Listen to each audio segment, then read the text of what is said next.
A situação agora me parece muito com os filmes da Marvel, ou seja, foram apenas os 15 primeiros minutos de uma película imensa que está apenas começando. O desenrolar da história verdadeiramente vai começar agora. A pressão começa a suar na tampa da panela. O ministro Barroso foi orientado a deixar o avião da Gol em Miami ao tentar embarcar de volta ao Brasil. Os passageiros gritaram palavras de ordem e os oficiais americanos teriam decidido que não era seguro para o ministro embarcar. Veja como foi. Sai do voo! Sai do voo! Sai do voo! Sai do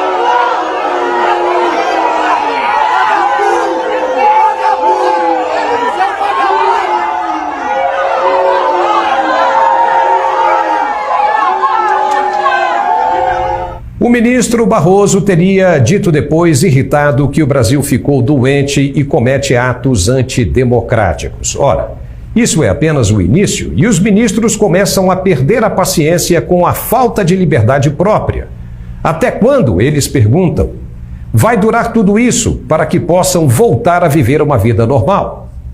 Não podem mais sair de casa sem seguranças com suas famílias e nem passear nos shoppings. A pergunta certa é: até quando eles ainda irão aguentar? A mesma pressão foi sentida por Lula ao visitar o velório de Pelé em Santos, no litoral paulista. O presidente precisou chegar com um forte esquema de segurança e também foi recebido com vaias.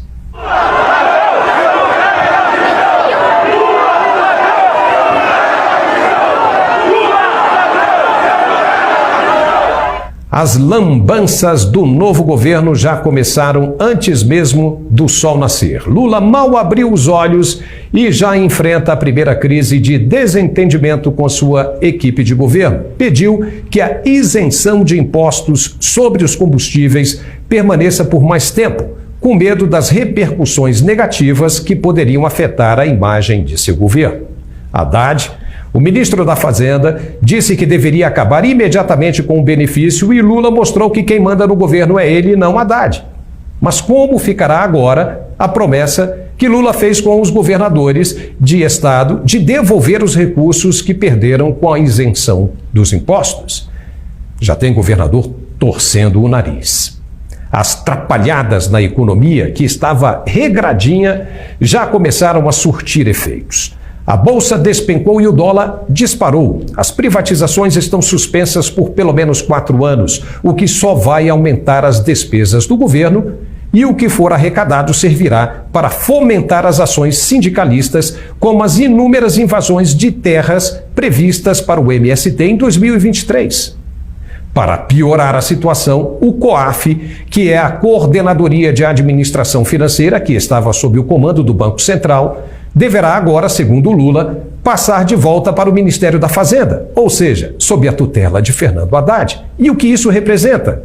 Quando estava no Banco Central, apenas os técnicos tinham conhecimento das movimentações financeiras dos correntistas e produziam relatórios de caráter puramente técnico para a Receita Federal. Já no Ministério da Fazenda, são políticos controlando as movimentações de políticos. E para quê? No passado, quando isso acontecia, era compreendido como um instrumento de persuasão, de chantagem em cima dos parlamentares. Porque, afinal, se vê agora a necessidade de passar o COAF de volta para a Fazenda. Lula está doido para desfazer tudo o que Bolsonaro construiu. E por quê? Porque foi bom, e o que é bom para o povo é ruim para quem entra, pois o bônus fica para o que saiu. E com isso, na loucura, o desespero de apagar as lembranças e os feitos acaba arruinando cada vez mais a vida do brasileiro. Colocar a líder do Partido Comunista do Brasil no lugar do técnico Marcos Pontes à frente do Ministério da Ciência e Tecnologia é mais uma das coisas estranhas que vem por aí. Luciana Santos foi condenada no fim de 2019 em uma ação de improbidade administrativa com relação à contratação de uma empresa para serviços de iluminação pública, quando ela era prefeita de Olinda, em Pernambuco. E na sentença, o juiz Rafael Carlos de Moraes estipulou multa, suspensão dos direitos políticos por 6 anos e proibição de contratar com o poder público por 5 anos. Uou! Como ela vai lidar agora com as compras do Ministério? E nem vamos falar, por enquanto, do decreto de desarmamento, para não ficar muito longo esse comentário. O senador Marcos Duval está revoltado e promete oposição ferrenha até o fim. O resultado dessa corrida maluca, dessa mansão dos horrores, será, com toda certeza, o aumento da pressão. Quem está acostumado com a vida boa não vai querer abrir mão da conquista e a corda só vai esticar. Foi apenas uma dorzinha de barriga, mas a cólica mesmo ainda está por vir. E não haverá espaço para os que não se modernizaram.